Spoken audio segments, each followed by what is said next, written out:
Taste the Daily.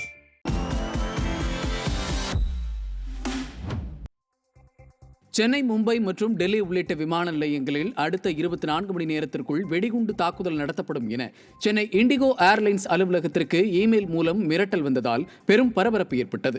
இதைத் தொடர்ந்து ஏற்கனவே 5 அடுக்கு பாதுகாப்பு முறை அமலில் இருக்கும் சென்னை விமான நிலையத்தில் உயரதிகாரிகள், பாதுகாப்பு அதிகாரிகள் மற்றும் பாதுகாப்பு படை அதிகாரிகள் பாதுகாப்பு சோதனைகளில் ஈடுபட்டு வருகின்றனர். இதனால் சென்னை விமான நிலையத்தில் பெரும் பரபரப்பு ஏற்பட்டது. நெல்லை மாவட்டம் வள்ளியூர், ராதாபுரம் மற்றும் கூடங்குளம் உள்ளிட்ட பகுதிகளில் 1 மணி நேரத்துக்கும் மேலாக இடியுடன் கூடிய மழை பெய்ததில் வாகன ஓட்டிகள் பெரிதும் பாதிக்கப்பட்டனர். மழை காரணமாக தாழ்வான பகுதிகளில் கழிவுநீர் கால்வாய்கள் நிரம்பி மழை நீருடன் கலந்து பெருக்கெடுத்து ஓடுவதால் பாதசாரிகளும் சிரமத்துக்குள்ளானார்கள். மேலும் வள்ளியூர் சுரங்கப்பாதையில் மழை நீர் தேங்கியதால் வாகன ஓட்டிகள் கடும் சிரமத்துக்குள்ளானார்கள். கடலூர் மாவட்டம் புவனகிரி அருகே விபத்தை தடுப்பதற்காக வைக்கப்பட்ட பேரிகார்டுகளிலேயே விபத்து ஏற்படும் நிலை உள்ளதாக குற்றச்சாட்டு எழுந்துள்ளது. சேத்தியத்தோப்பு வடக்கு பகுதியில் செல்லும் கும்பகோணம் சென்னை சாலையில் அடிக்கடி விரிசல் ஏற்பட்டு சாலை உள்வாங்குவதால் விபத்தை தடுப்பதற்காக பேரிகார்டு வைக்கப்பட்டுள்ளது. ஆனால் அதனை கூட முறையாக வைக்காமல் கற்களால் முட்டுக் கொடுத்துள்ளதால் காற்றில் கீழே விழுந்து விபத்து ஏற்படும் நிலை உள்ளது. நிர்வாகத்திறனற்ற ஸ்டாலின் அரசு அதிகாரிகளின் மெத்தன போக்கால் தினமும் உயிர் பயத்துடன் பயணிப்பதாக வாகன ஓட்டிகள் குற்றம் சாட்டுகின்றனர். தென்காசி மாவட்டம் வாசுதேவநல்லூர் சுற்றுவட்டார பகுதிகளில் இடி மின்னலுடன் பெய்த மழை காரணமாக சாலைகளில் தண்ணீர் பெருக்கெடுத்து ஓடியதால் வாகன ஓட்டிகள் அவதியடைந்தனர். கடந்த சில நாட்களாக மழை இல்லாமல் இருந்து வந்த நிலையில் இடி மின்னலுடன் கூடிய மழை பெய்தது. வாசுதேவநல்லூர், சுப்பிரமணியபுரம், ராயகிரி உள்ளிட்ட பகுதிகளில் பரவலாக பெய்த மழையால் சாலைகளில் தண்ணீர் பெருக்கெடுத்து ஓடியது. இதனால் வாகன ஓட்டிகள் மிகவும் அவதியடைந்தனர். மழை நீருடன் கழிவு நீரும் கலந்து ஓடியதால் துர்நாற்றத்தால் மக்கள் அவதிக்குள்ளாகினர்.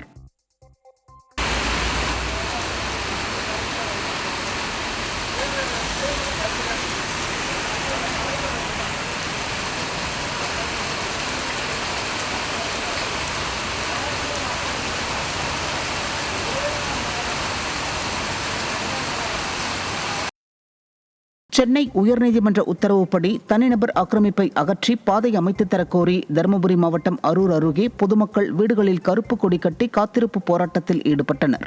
ஒடசல்பட்டியில் காலம் காலமாக பயன்படுத்தி வந்த பாதையை தனிநபர் ஆக்கிரமித்துள்ளதால் ஆம்புலன்ஸ் கூட வந்து செல்ல முடியாத நிலை உள்ளதாக கிராம மக்கள் வேதனை தெரிவித்தனர். மாவட்ட ஆட்சியர் உட்பட விடிய அரசின் அதிகாரிகளிடம் பலமுறை மனு அளித்தும் விடிய அரசு ஆக்கிரமிப்பை அகற்றவில்லை என்றும் சாடினர். மேலும் உடனடியாக நடவடிக்கை எடுக்கவில்லை என்றால் தங்களின் ஆதார் கார்டு, ரேஷன் கார்டு உள்ளிட்ட அரசு ஆவணங்களை அரசிடம் ஒப்படைத்துவிட்டு தேர்தலையும் புறக்கணிப்போம் என தெரிவித்தனர். தனிநபர் ஆக்கிரமிப்புனால எங்களோட வாழ்வாதாரம் ரொம்ப பாதிக்கப்படுது. ஸோ அந்த வாழ்வாதாரத்துக்கு அரசாங்கம் இன்ன வரைக்கும் ஏன் அமைதி காக்குறாங்க அப்படின்றது எங்களுக்கு இன்னும் தெரியல. ஸோ ஸ்டெப் எடுக்கிறேன் அப்படின்றாங்க. ஒவ்வொரு டைமும் நாங்கள் கிட்டத்தட்ட நிறைய மனுக்கள்லேருந்து ஒரு நிறைய புகார்லேருந்து நிறைய நாங்கள் கொடுத்துட்டோம். ஆனால் தனிநபரோட ஆக்கிரமிப்பு வந்து பார்த்திங்கன்னா நாங்கள் வந்து ஸ்டெப் எடுக்கும்போது அவங்க வந்து ரொம்ப எங்களை போஸ்ட் பண்ணி எங்களை அந்த ஸ்டெப் எடுக்க விடாமல் பண்ணுறாங்க. இது பொதுவான ஒரு வழிபாதை தான். நாங்கள் எங்களுக்குன்னு சுயநலமாக நாங்கள் எதுவும் இந்த இடத்துல நாங்கள் இது பண்ணலை. கடலூர் மாவட்டம் மேல்பூவானி குப்பத்தில் தனியார் பேருந்தும் வேனும் மோதிய விபத்தில் 25 பெண்கள் உட்பட 30க்கும் மேற்பட்டோர் காயமடைந்தனர். மேல்பூவானி குப்பத்தில் இருந்து காடாம்புலியூருக்கு முந்திரி கொட்டை உடைக்கும் பணிக்காக பெண்களை ஏற்றி சென்ற வேனும் தனியார் பேருந்தும் பெருமாள் ஏரிக்கரை பகுதியில் நேருக்கு நேர் மோதி விபத்து ஏற்பட்டது. இதில் 30க்கும் மேற்பட்டோர் காயமடைந்தனர். ஆட்சிக்கு வந்து 4.5 ஆண்டை கடந்தும் சாலை விரிவாக்கம் உள்ளிட்ட பணிகளை செய்யாததால் இதுபோன்ற அசம்பாவிதங்கள் ஏற்படுவதாக ஸ்டாலின் அரசை மக்கள் குற்றம் சாட்டினர். நாகப்பட்டினம் மாவட்டம் வேளாங்கண்ணி அருகே வடக்கு பொய்கை நல்லூர் திரௌபதி அம்மன் கோவிலில் சுவாமியின் தங்க நகையை அடையாளம் தெரியாத நபர் திருடி சென்றுள்ளார். வடக்கு பொய்கை நல்லூரில் உள்ள திரௌபதி அம்மன் கோவிலில் அடையாளம் தெரியாத நபர் ஒருவர் புகுந்து அம்மனின் கழுத்தில் இருந்த 8 கிராம் தங்க நகையை திருடி சென்றுள்ளார். இந்த சம்பவம் குறித்த சிசிடிவி காட்சிகளும் வெளியாகி பொதுமக்களிடையே அதிர்ச்சியை ஏற்படுத்தியுள்ளது. திறனற்ற திமுக ஆட்சியில் ஏவல்துறை முறையாக ரோந்து பணிகளில் ஈடுபடாததால் குற்றவாளிகள் அச்சமின்றி குற்ற சம்பவங்களில் ஈடுபடுவதாக மக்கள் குற்றம் சாட்டியுள்ளனர். ஈரோடு மாவட்டம் பவானி அருகே நடைபெற்ற உங்களுடன் முதல்வர் முகாமில் பங்கேற்க பொதுமக்கள் ஆர்வம் காட்டாததால் முகாம் வெறிச்சோடியது. ஆனை கவுண்டனூர் தனியார் மண்டபத்தில் உங்களுடன் முதல்வர் திட்ட முகாம் நடைபெற்றது. ஆனால் இந்த முகாம் வெற்று விளம்பரம் என்பதால் பொதுமக்களிடையே வரவேற்பை பெறவில்லை. உடனடியாக நிறைவேற்றப்படும் என பெறப்படும் மனுக்கள் மீது விடிய அரசு அதிகாரிகள் குறித்த நேரத்தில் நடவடிக்கை எடுக்காததால் முகாம் நடத்துவதால் எந்த பயனும் இல்லை என்று மக்கள் குற்றம் சாட்டினர்.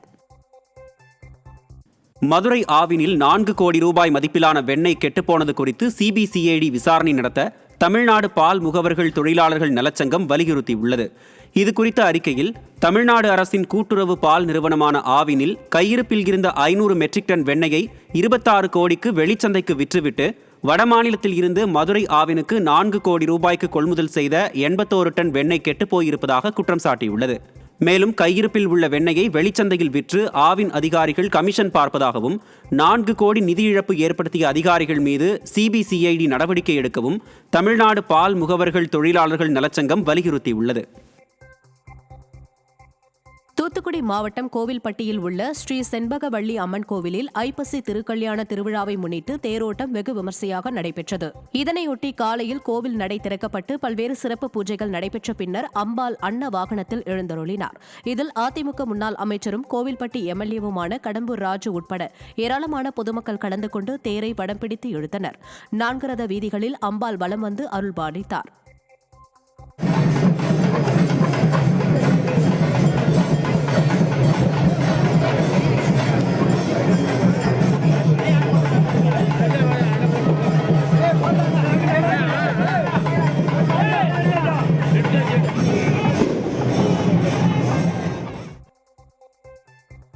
திண்டுக்கல் மாவட்டம் கொடைக்கானலுக்கு கேரளா சுற்றுலா பயணிகளின் எண்ணிக்கை அதிகரித்துள்ளதாக கூறப்படுகிறது. குறிப்பாக கேரளா சுற்றுலா பயணிகள் மற்ற இடங்களை விட குணா குகையை கண்டுகளிப்பதில் அதிக ஆர்வம் காட்டி வருகிறார்கள். குணா குகையை புகைப்படங்கள் எடுத்து மகிழும் நிலையில் கல்வி சுற்றுலா வரும் பள்ளி மாணவர்கள் குணா குகை குறித்து ஒரு படத்தில் இடம்பெற்றுள்ள காட்சிகள் மற்றும் பாடல்களை தத்துரூபமாக செய்து காட்டுகின்றனர். தொடர்ந்து விண்ணில் தவழ்ந்து செல்லும் மேகங்களை ரசித்தவாறு படகு சவாரி, குதிரை சவாரி செய்து மகிழ்கின்றனர்.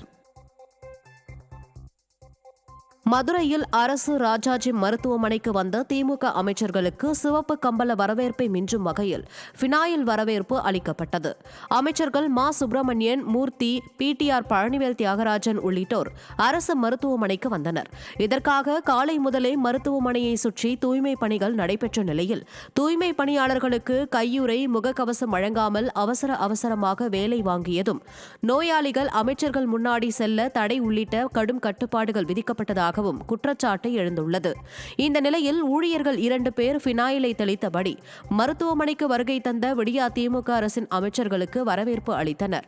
விடியா திமுக ஆட்சியில் அரசு மருத்துவமனையின் பராமரிப்பு இதுதானா என பொதுமக்கள் மா சுப்பிரமணியனுக்கு கேள்வி எழுப்பியுள்ளனர்.